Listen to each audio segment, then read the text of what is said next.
Good evening friends, स्वागत है आपका मुख्यमंत्री अभ्युदय योजना के इस यूट्यूब प्लेटफॉर्म पर। हम लोग काइनेमेटिक्स पढ़ चुके थे, उसमें कई सारी वीडियो मैंने आप लोग को प्रोवाइड कराई। अब हम लोग शुरू करते हैं न्यूटन्स लॉज ऑफ मोशन। जैसा कि आप सब जानते हैं कि न्यूटन के गति विषयक 3 नियम हैं और तीनों बहुत महत्वपूर्ण हैं। वही आज हम लोग शुरू कर रहे हैं और एक एक करके तीनों नियमों को समझेंगे और तीनों नियमों पर आधारित ये न्यूटन्स लॉज ऑफ मोशन के तीनों जो लॉज हैं उन पर आधारित जो न्यूमेरिकल्स आते हैं आपके कॉम्पिटिटिव एग्जामिनेशन IIT JEE और नीट में, उसको भी हम लोग देखेंगे और उसको सॉल्व करेंगे। पहले हम लोग कॉन्सेप्ट को पूरा समझेंगे और उसके बाद हम लोग क्वेश्चंस को सॉल्व करेंगे, न्यूमेरिकल्स को सॉल्व करेंगे। मेनली आपके एग्ज़ाम में Newton second laws of motion से बहुत सारे न्यूमेरिकल्स पूछे जाते हैं। फर्स्ट लॉ पर और थर्ड लॉ पे भी क्वेश्चंस आते हैं, लेकिन मेनली जो सबसे ज़्यादा पूछा जाता है वो सेकेंड लॉ पे पूछा जाता है। बेसिक से शुरू करते हैं, ध्यान से आप लोग समझना शुरू करिए। देखिए, इससे पहले हम लोग पढ़ रहे थे काइनेमेटिक्स।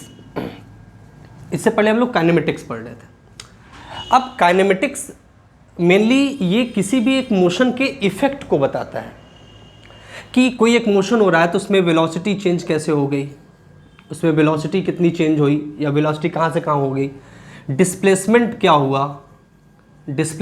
हुआ, स्पीड, डिस्टेंस, एक्सेलरेशन, इन सभी की बातें करता है। कौन? काइनेमेटिक्स। तो मेनली इसको आप कह सकते हो कि ये इफेक्ट बताता है। ये इफेक्ट बताता है, किसी इमोशन में इफेक्ट बताता है। काइनेमेटिक्स को इसीलिए रेस्ट एंड मोशन भी कहा जाता है। रेस्ट एंड मोशन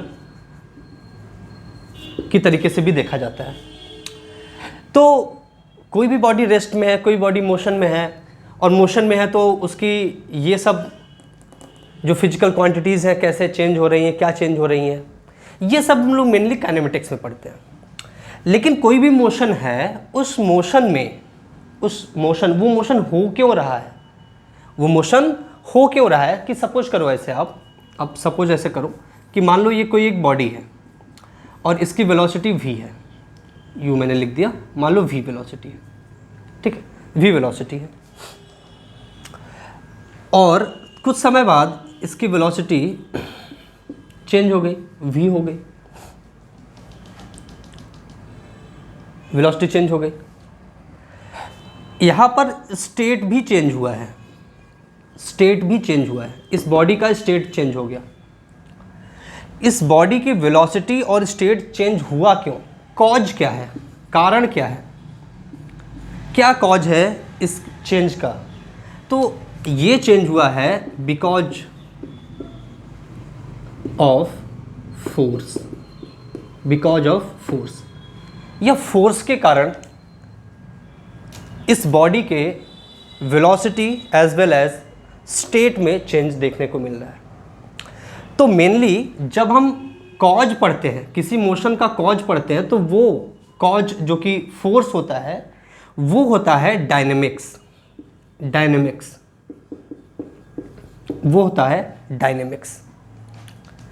इसमें हम कॉज इवन इफेक्ट दोनों पढ़ेंगे।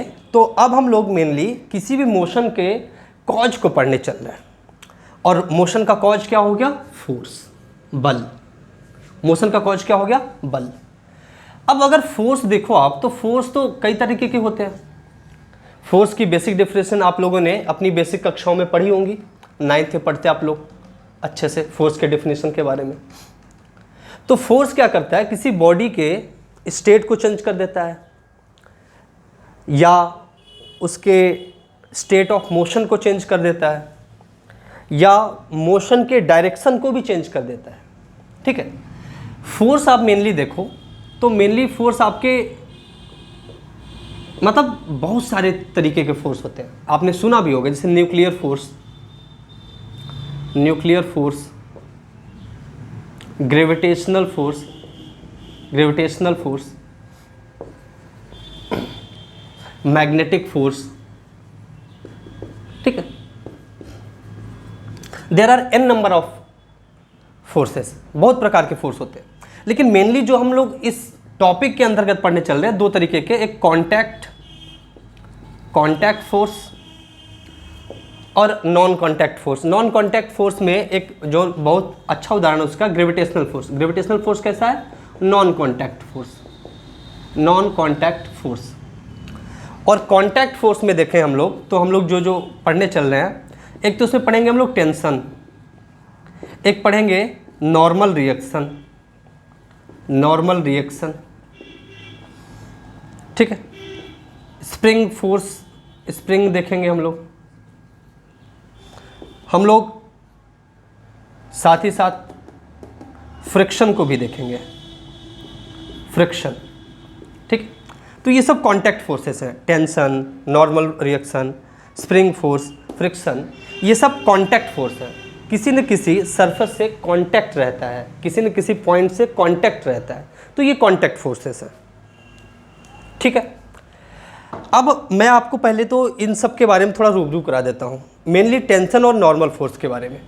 टेंशन और नॉर्मल फोर्स होता क्या है और इनको ड्रॉ कैसे करते हैं, इनको बनाया कैसे जाता है, क्योंकि आपके एग्ज़ाम में जो भी क्वेश्चन आते हैं वहाँ पर इसका बहुत ज़्यादा महत्व है। आप लोग देखे होंगे अपने प्रीवियस ईयर क्वेश्चन पेपर में, आपको टेंशन निकालने के लिए आता है, किसी भी पुली में आ गया या फिर किसी स्ट्रिंग में आ गया, ठीक है।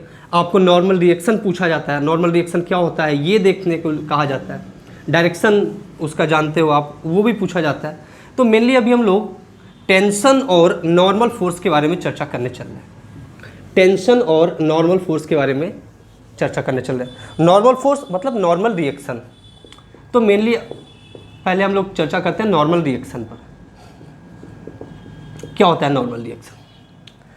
मान लीजिए कोई एक बॉडी है और वह इस सरफेस पे रखी हुई है, इस सरफेस पे एक बॉडी रखी हुई है। तो होता क्या है कि ये बॉडी का अपना कुछ वेट होगा और ग्रेविटेशनल फोर्स और कुछ नहीं। देखो ग्रेविटेशनल फोर्स के बारे में थोड़ी सी चर्चा यहाँ कर देता हूँ। ग्रेविटेशनल फोर्स, ग्रेविटेशनल फोर्स और कुछ नहीं है, वेट है, वेट ऑफ द बॉडी, ठीक है। तो मान लीजिए ये कोई आपका पार्टिकल है, तो ये हमेशा खिंचा चला आएगा। अगर m मास का है तो mg मास से खिंचा चला आएगा किधर?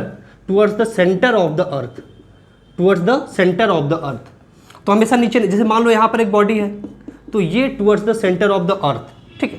तो कोई भी एक बॉडी है, अगर वो अर्थ के ग्रेविटेशनल फील्ड के भीतर है, उसके अंदर है, अर्थ के ग्रेविटेशनल फील्ड के भीतर है, तो वह खींचा चला आना चाहता है towards the centre of the earth with attraction force of mg, that is weight of the particle या weight of the that substance, ठीक है।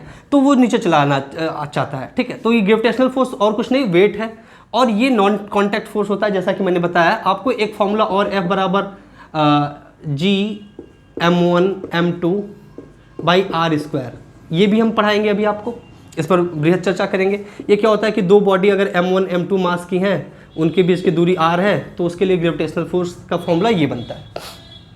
तो अभी मेनली नॉर्मल रिएक्शन देख रहे थे, तो उसमें थोड़ी सी बात है। तो ये इस बॉडी का ग्रेविटेशनल फोर्स मतलब इसका वेट नीचे की तरफ, अगर मान लो बॉडी m मास की है तो mg नीचे की तरफ लगेगा।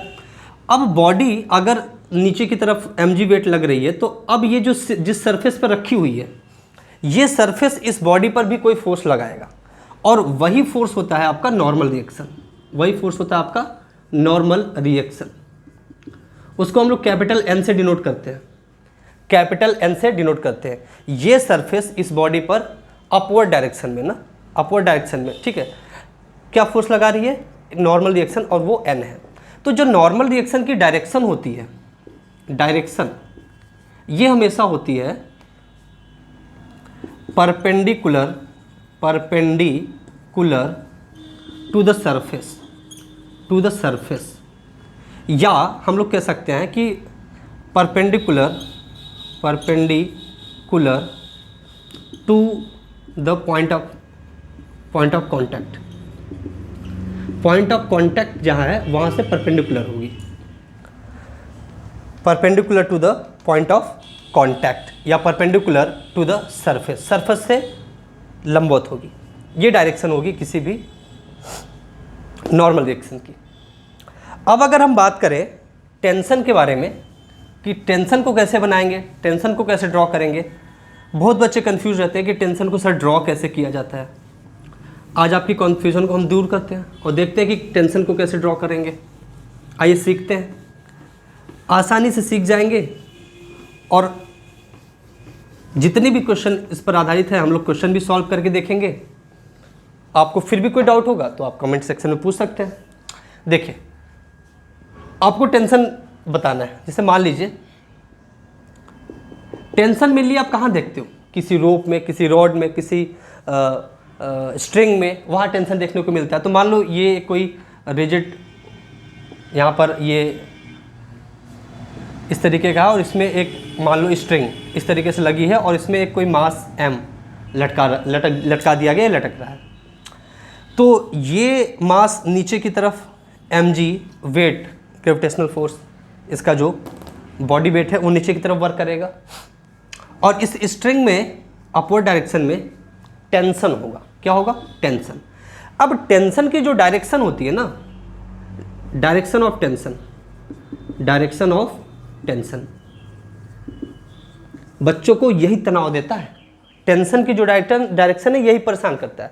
देखिए, ये हमेशा होता है away from the point, away from point.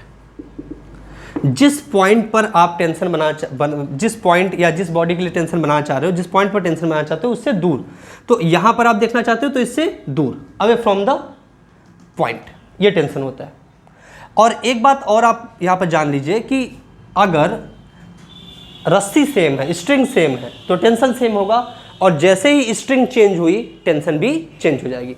Suppose करो कि मान लीजिए इस तरीके की दो बॉडी है, m1 m2, यहाँ पर एक स्ट्रिंग और एक स्ट्रिंग यहाँ पर, ये किसी एक सरफेस पे इस तरीके से रखी हुई है और इसको एक F फोर्स से इसको खींचा जा रहा है। ठीक, तो ये रस्सी अलग, ये रस्सी अलग, दोनों आपकी जो स्ट्रिंग है वो अलग है, तो इसमें अलग टेंशन होगा, इसमें अलग टेंशन होगा। मतलब डिफरेंट जैसे ही हो जाएगी आपकी स्ट्रिंग, आपका टेंशन भी क्या होगा? चेंज हो जाएगा। ठीक है, डिफरेंट स्ट्रिंग, टेंशन भी चेंज हो जाएगा। मतलब string change, tension change, string change, tension change, tension change. जैसे इसमें अगर इस बॉडी के लिए अगर आपको टेंशन बनाना हुआ यहाँ इस पॉइंट के लिए, तो इधर टेंशन बनाओगे। सपोज करो ये T1 टेंशन है, ठीक है, T1 टेंशन यहाँ पे बनाना चाहोगे तो अवे फ्रॉम द पॉइंट, यहाँ से दूर दूर, मान लो ये T2 टेंशन है। T2 क्यों किया? क्योंकि ये स्ट्रिंग अलग है, ये स्ट्रिंग अलग है। इस पॉइंट के लिए बनाना चाहते हो तो इस बॉडी से away from the point T2 इधर। अब देखो दोनों जगह सेम टेंशन क्यों लिया? क्योंकि स्ट्रिंग चेंज हुई है? नहीं, स्ट्रिंग चेंज होगी टेंशन चेंज हो जाएगा, स्ट्रिंग चेंज नहीं होगी तो टेंशन भी चेंज नहीं रहेगा। ठीक है, टेंशन सेम रहेगा जब तक स्ट्रिंग सेम रहेगी, टेंशन सेम जब तक कि स्ट्रिंग सेम रहेगी, स्ट्रिंग सेम, टेंशन सेम रहेगा जब तक स्ट्रिंग सेम रहेगा। अच्छा, आपके क्वेश्चंस में एक बात और आप लोग ध्यान से देख लीजिए, मासलेस स्ट्रिंग कह के ये दिया रहेगा। जो स्ट्रिंग हम लोग लेते हैं वो लगभग मासलेस देते हैं, फ्रिक्शनलेस रोप या स्ट्रिंग या रॉड देखते हैं, या मासलेस स्ट्रिंग। आपके ज़्यादातर क्वेश्चन में यही 99.99% क्वेश्चन में ये इस बात को बताया हुआ होगा। और उस समय हम लोग देखेंगे कि टेंशन सेम होगा अगर स्ट्रिंग सेम होगी, टेंशन चेंज हो जाएगा जब स्ट्रिंग चेंज हो जाएगी। और टेंशन लेते कैसे हैं? Away from the point. Tension कैसे लेते हैं? Away from the point. एक आध दो क्वेश्चन बना के देखें क्या? चलिए आइए बना के देखते हैं, एक आध क्वेश्चन के लिए बना के देखते हैं। आप लोग भी साथ साथ बनाइए। एक आध क्वेश्चन के लिए हम लोग टेंशन को ड्रॉ करके देखते हैं कि आप ड्रॉ कर पा रहे हो कि नहीं। आइए, मान लीजिए इस तरीके का कोई एक अरेंजमेंट है, ऐसा ले, हाँ ऐसे भी ले सकते हैं, इस तरीके से ले लेते हैं। मान लो ये M है, M मास,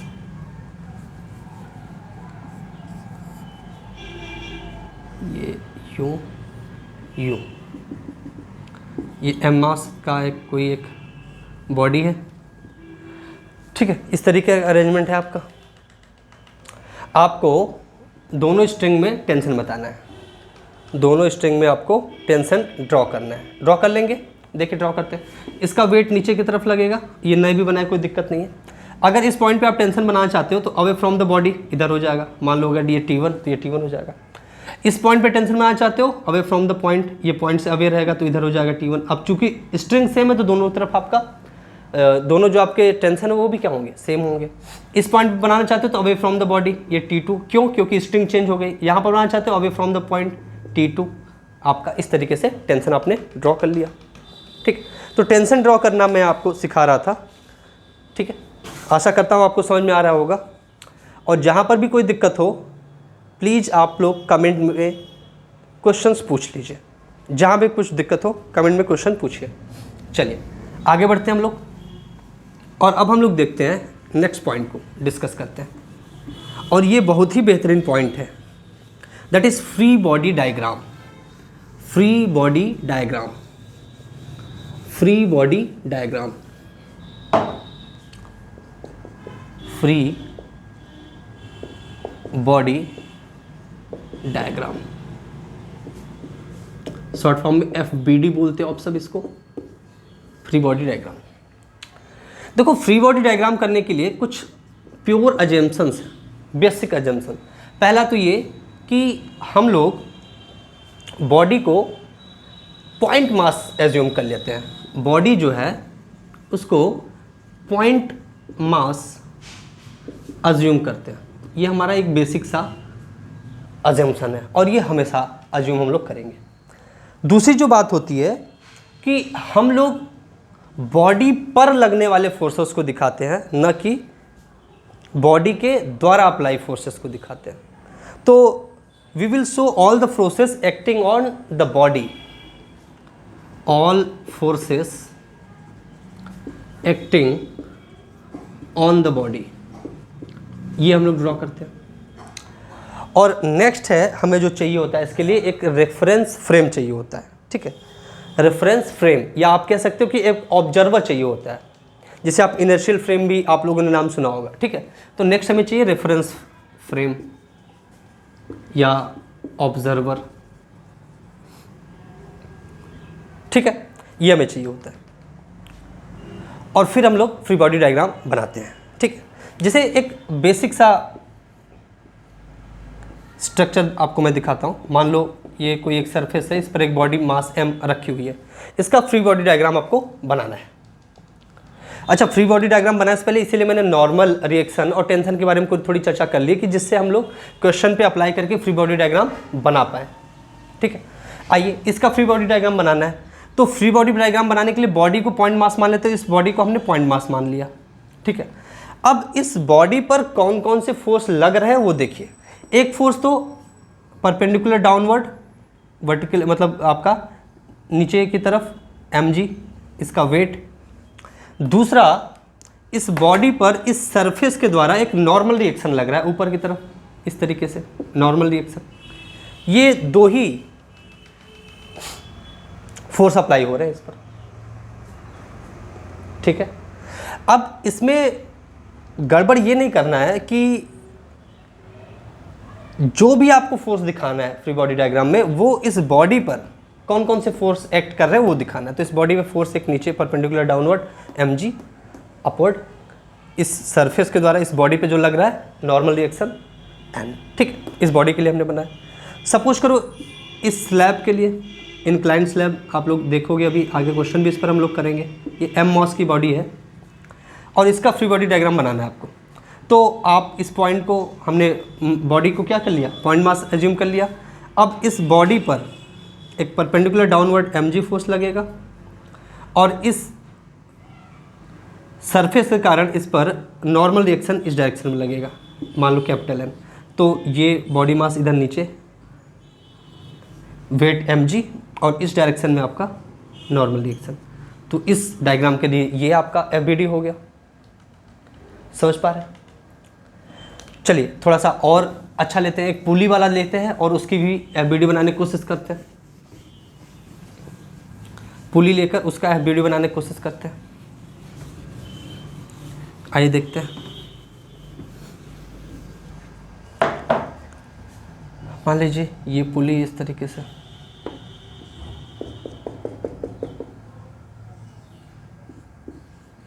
ये M1 मास मान लीजिए, एक ही रस्सी मानिएगा, ये ऐसे मान लीजिए M2 मास है ये। ठीक है,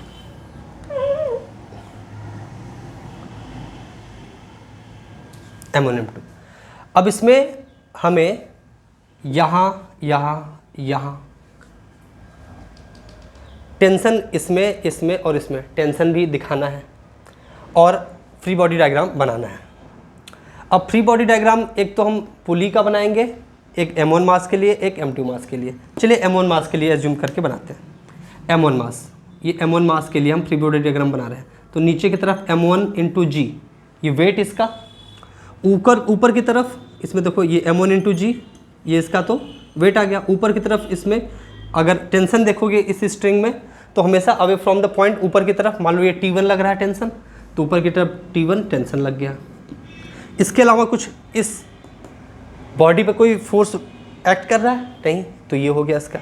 M2 के लिए अगर बनाना है, सपोज करो यहाँ पर M2 के लिए बनाते हैं, ये M2 के लिए है, तो M2 के लिए नीचे की तरफ M2 × G और ऊपर की तरफ away from the point T2 लगेगा नहीं, क्यों? क्योंकि देखो ये एक ही तो मतलब आपकी स्ट्रिंग है, स्ट्रिंग एक ही है, स्ट्रिंग एक है, तो इसमें अगर T1 लिया था तो हम लोग इसको भी T1 लेंगे।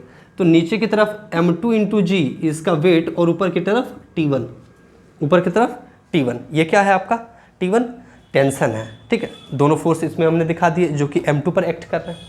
अब पुली को एज्यूम करते हैं, पुली को पॉइंट मास मानते हैं, लोग पॉइंट मास मान लिया, पुली को पॉइंट मास मान लिया हमने। अब अगर मासलेस पुली हम लोग मानते हैं, ठीक है, अगर हम लोग मासलेस पुली मानते हैं तो फिर देखो क्या क्या होता है। अगर इस पॉइंट पर, ठीक है, इस पॉइंट पर अगर आप देखना चाहते हो टेंशन और इस पॉइंट पे टेंशन देखना चाहते हो और एक आप इस पॉइंट पे टेंशन देखना चाहते हो, ठीक, तो यहाँ पर away from the body, away from the point, तो मान लो T टेंशन लग रहा है इसमें, इधर अवे फ्रॉम तो नीचे इस डायरेक्शन में T1, इधर यहाँ पर away from the point T2, मतलब सॉरी T1, ये भी था T1। तो अल्टीमेटली इस पॉइंट पे दो नीचे की तरफ T1 और एक ऊपर की तरफ T, तीन टेंशन लग रहे हैं। तो इस पॉइंट, ये पुली के लिए आपका फ्री बॉडी डायग्राम हो जाएगा। तो ये फ्री बॉडी डायग्राम आपने देखा, ठीक है, देखिए इसको।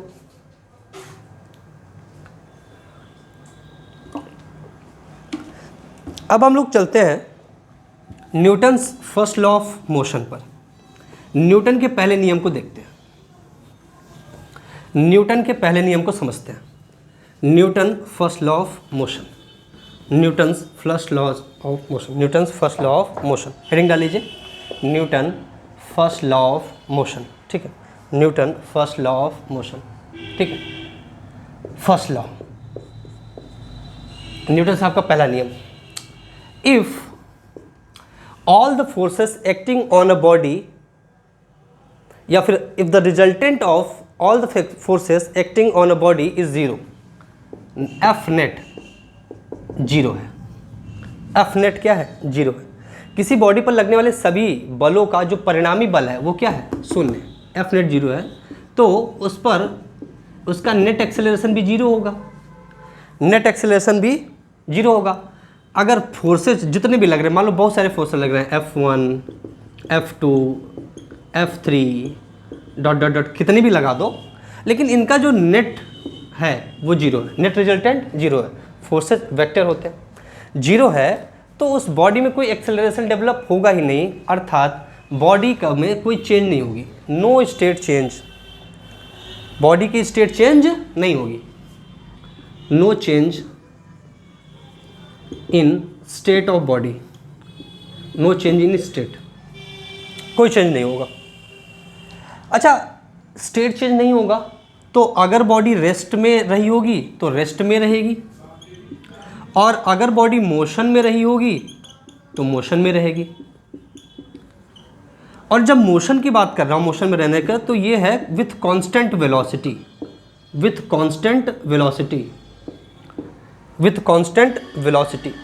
मोशन में है तो मोशन में ही रहेगी, लेकिन वेलोसिटी कांस्टेंट, कांस्टेंट वेलोसिटी मतलब उसके डायरेक्शन या स्पीड में कोई चेंज नहीं होगा, में कोई चेंज नहीं होगा, नहीं होगा,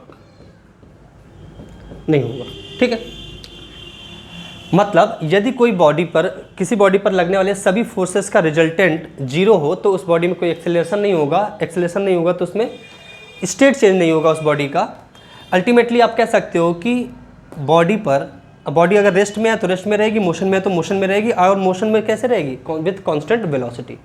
उसी को देखो आप हिंदी में आप लोग पढ़े होंगे स्टेटमेंट, यदि कोई पिंड विरामावस्था में है तो विराम में रहेगी, गति की अवस्था में तो गति में रहेगी, जब तक कि उस पर कोई बाह्य बल न आरोपित किया जाए। तो बाह्य बल आरोपित कोई नहीं किया जा रहा है तो बॉडी रेस्ट में है तो रेस्ट में रहेगी, मोशन में तो मोशन में रहेगी विथ कांस्टेंट वेलोसिटी। यही है आपका Newton's first law of motion. देखो एफ नेट को अगर जीरो रखते हो ना तो इस पोजीशन को ही इक्विलिब्रियम भी कहते हैं। इक्विलिब्रियम, साम्यावस्था, हिंदी में से बोलते हैं साम्यावस्था, हिंदी में से बोलते हैं साम्यावस्था, इक्विलिब्रियम, साम्यावस्था। ठीक है, तो एफ नेट जब जीरो है इसी को क्या कहते हो? इक्विलिब्रियम या साम्यावस्था। ठीक है, और Newton first law of motion को क्या कहते हो? आप लोग एक नाम और इसका जानते हो, इसी को क्या कहते हो? लॉ ऑफ इनर्शिया, जड़त्व का नियम। गैलीलियो साहब ने दिया था, जड़त्व का नियम भी इसे कहते हैं। अच्छा, जो ये इक्विलिब्रियम है इसको हम लोग आगे चल के पढ़ेंगे भी। इक्विलिब्रियम का सीधा सीधा मतलब क्या है? एफ नेट जीरो होगा। एफ नेट जीरो होगा मतलब सभी दिशाओं में, चाहे वो एफ एक्स डायरेक्शन में हो, चाहे वाई डायरेक्शन या जेड डायरेक्शन, सभी डायरेक्शन में जो नेट फोर्सेस होगा वो क्या होगा? जीरो होगा। तो हम कहेंगे कि body is in equilibrium position, body is in equilibrium position. ठीक है, चलिए अब हम लोग न्यूटन के फर्स्ट लॉ पर आधारित क्वेश्चंस को देखेंगे। न्यूटन के फर्स्ट लॉ पर आधारित क्वेश्चंस को देखेंगे, आसान से शुरू करके कठिन क्वेश्चन की तरफ हम लोग आगे बढ़ेंगे। न्यूटन्स लॉज ऑफ मोशन पर हम लोग अब क्वेश्चन देखने चल रहे हैं। न्यूटन्स लॉज ऑफ मोशन पर हम लोग अब क्वेश्चंस देखेंगे। ठीक है, वीडियो को अपने फ्रेंड्स के साथ शेयर कर दिया करिए। इस कोरोना वाले समय में घर पर ही रहकर पढ़ाई करनी है हम लोगों को ऑनलाइन माध्यम से, तब तक जब तक कि ऑफलाइन शुरू नहीं की जाती, तब आप अपने दोस्तों के साथ भी इन वीडियोस को शेयर कर दिया करिए। चलिए क्वेश्चन लेते हैं, पहला क्वेश्चन लेते हैं। ठीक है, मैं आप लोगों के लिए क्वेश्चन लेकर आया हूँ। मान लीजिए एक बॉडी है, ये इसका मास है 1 kg, और एक बॉडी ये है, इसका मास है सपोज करिए 3 kg। ठीक है, ये रिजिड बेस से ऐसे लटका हुआ है। हमें पूछ क्या रहा है इसमें? Find the tension in both string if the system is in equilibrium. Find tension in both strings if system is in equilibrium. System अगर इक्विलिब्रियम में है, ये बोलेगा आपसे कि सिस्टम इक्विलिब्रियम में है, तो दोनों स्ट्रिंग में हमें टेंशन बतानी है। अच्छा, टेंशन बतानी है तो हमें क्या बनाना पड़ेगा? FBD, free body diagram. आइए बनाते हैं। 1 kg के लिए बनाते हैं। 1 kg के लिए तो हम लोग पहले तो पॉइंट मास इसको ज्यूम कर लिए। अब 1 kg पे देखो एक ऊपर की तरफ फोर्स लग रहा है, टेंशन फोर्स, तो away from the body. Suppose करो इसमें T1 लग रहा है, तो हम लोग मान लिए ये T1। ठीक है, एक नीचे की तरफ लग रहा है, नीचे away from the body tension, और स्ट्रिंग चेंज हो गई यहाँ पर तो टेंशन चेंज हो जाएगा T2, और साथ ही साथ इसका वेट भी वर्क करेगा 1 × G, 1G। ठीक है, ठीक, मास इंटू एक्सेलरेशन। एक्सेलरेशन क्या है? Small g। ठीक है, क्योंकि वो वेट है तो 1 × G। तो टोटल अगर यहाँ से इक्वेशन लिखना चाहें बैलेंस पोजीशन में तो T1 will be equals to 1G + T2, यही होगा 1G + T2। ठीक है, और अगर 3 kg के लिए हमें बनाना है तो 3 kg के लिए बनाते हैं। 3 kg के लिए तो नीचे की तरफ इसमें लगेगा इसका वेट 3G, लगा दिया 3G, और ऊपर की तरफ टेंशन लगेगा अवे फ्रॉम द पॉइंट, ऊपर की तरफ हो जाएगा ये T2। ठीक है, यहाँ पर T2, ये भी T2, क्योंकि स्ट्रिंग चेंज नहीं है तो दोनों T2 होंगे। यहाँ से आप लिख सकते हो question T2 will be equals to 3G। T2 कितना होगा? 3G। अच्छा, T2 3G होगा तो T1 कितना हो जाएगा? 1G + 3G, that will give us 4G। तो T1 आ गया आपका 4G और T2 आ गया आपका 3G।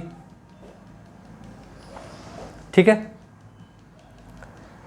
G की वैल्यू अगर पुट कर दोगे आप 10 मीटर पर सेकेंड अगर मान लो दिया हो g इक्वल्स टू 10 मीटर पर सेकेंड, तो वैल्यू पुट कर दोगे, सॉरी 10 मीटर पर सेकेंड स्क्वायर, तो यहाँ से ये आ जाएगा T1 40 न्यूटन और ये आ जाएगा T2 30 न्यूटन।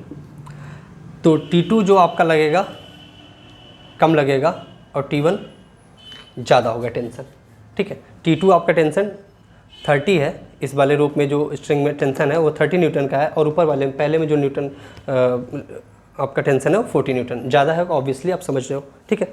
आशा करता हूँ ये क्वेश्चन आपको समझ में आया होगा। स्क्रीनशॉट ले लीजिए या नोट कर लीजिए, फिर नेक्स्ट क्वेश्चन हम लोग करते हैं। चलिए नेक्स्ट क्वेश्चन हम लोग लेते हैं, अच्छा सा प्यारा सा क्वेश्चन।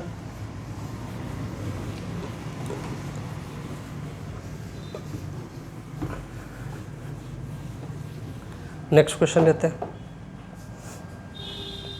नेक्स्ट क्वेश्चन कह रहा है, अच्छा नेक्स्ट क्वेश्चन के लिए एक चीज़ ये आप समझिए कि हम लोग एफ नेट को जीरो रख रहे हैं। एफ नेट को जीरो मतलब एक्स वाई जेड तीनों डायरेक्शन में जीरो होना चाहिए।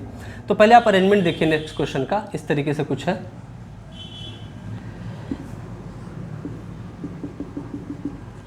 और ये मान लीजिए 2 kg का वेट है ना, 2 kg मास है इसका। कह रहा है कि आपको दोनों स्ट्रिंग में टेंशन बतानी है, इसमें दोनों में टेंशन आपको बतानी है, ठीक है। और बॉडी पूरा जो आपका सिस्टम है इक्विलिब्रियम पोजीशन में, ठीक है। चलिए बताते हैं। देखो यहाँ पर 2 इंटू जी, इधर नीचे की तरफ इसमें मास लगेगा। अवे फ्रॉम द पॉइंट, अगर मान लो इसमें T1 टेंशन लेते हो, away from the point T1 tension, away from the point T2 tension, away from the point T2 tension, ठीक है। तो अगर 2 kg के लिए आप फ्री बॉडी डायग्राम बनाते हो तो नीचे की तरफ लगा 2G, ठीक है। आपका इस डायरेक्शन में लगा T2, ठीक है, और आपका इस डायरेक्शन में लगा T1, ठीक है। अब इसको हम लोग रिजॉल्व कर लें, अगर इस तरीके से T1 को रिजॉल्व कर लें, तो उसके लिए यहाँ पर आपको एंगल दिया होगा क्वेश्चन में, और दिया भी है, ये एंगल दिया 60 डिग्री, एंगल दिया 60 डिग्री, ठीक है। तो अगर ये 60 डिग्री है तो ये एंगल भी कितना होगा 60 डिग्री, मतलब ये एंगल आपका 60 हो जाएगा। तो ये हो जाएगा T2 cos ऑफ 60 डिग्री, और यहाँ हो जाएगा T2 sine of 60 degree, T2 sine of 60 degree, ठीक है, T2 साइन ऑफ 60 डिग्री। अब आप देखो कि अगर एफ नेट जीरो है तो एफ एक्स डायरेक्शन में जीरो होगा, वाई डायरेक्शन में जीरो होगा, एफ जेड डायरेक्शन में भी जीरो होगा। तो यहाँ पे जेड की तो आवश्यकता नहीं पड़ेगी, एक्स और वाई डायरेक्शन में जीरो कर लो। एक्स डायरेक्शन में जब जीरो करोगे तो T1 इक्वल्स टू हो जाएगा T2 sine 60, that is T1 equals to T2 √3/2। और जब आप वाई डायरेक्शन में जीरो करोगे तो T2 cos 60 इक्वल्स टू हो जाएगा 2G, ठीक है। cos 60 1/2 होता है, तो 2 उधर चला जाएगा, तो T2 इक्वल्स टू आ जाएगा 4G। T2 अगर 4G आ गया तो T1 कितना आ जाएगा, T1 इक्वल्स टू आ जाएगा 4G मल्टीप्लाइड बाई √3/2, ये इससे कट जाएगा 2 बार में, तो T1 इक्वल्स टू हो जाएगा 2√3 इंटू जी, ठीक है। जी की वैल्यू पुट कर लोगे, T1 T2 दोनों की वैल्यू आ जाएगी। जी की वैल्यू पुट कर लेंगे, T1 T2 दोनों की वैल्यू आ जाएगी, ठीक है, ठीक है। तो ये क्वेश्चन भी हम लोगों ने देखा, ठीक है। चलिए नेक्स्ट करते हैं हम लोग। नेक्स्ट क्वेश्चन हम लोग लेते हैं। हम लोग बहुत सारे क्वेश्चन को हल करेंगे, यहाँ पे बहुत सारे क्वेश्चन को सॉल्व करेंगे और न्यूटन्स के पहले नियम को समझेंगे। उसके बाद न्यूटन के दूसरे नियम को हम लोग देखेंगे, फिर उसके बाद हम लोग दूसरे नियम को देखेंगे। चलिए नेक्स्ट क्वेश्चन लेते हैं। नेक्स्ट क्वेश्चन लेते हैं। ये क्वेश्चन बड़ा प्यारा सा है, इसको ड्रॉ करते हैं। देखिए मैं आप लोगों के लिए ड्रॉ कर रहा हूँ, आप लोग एक बार ट्राई करिए। इस तरीके से है क्वेश्चन कुछ, सपोज करिए 5 kg का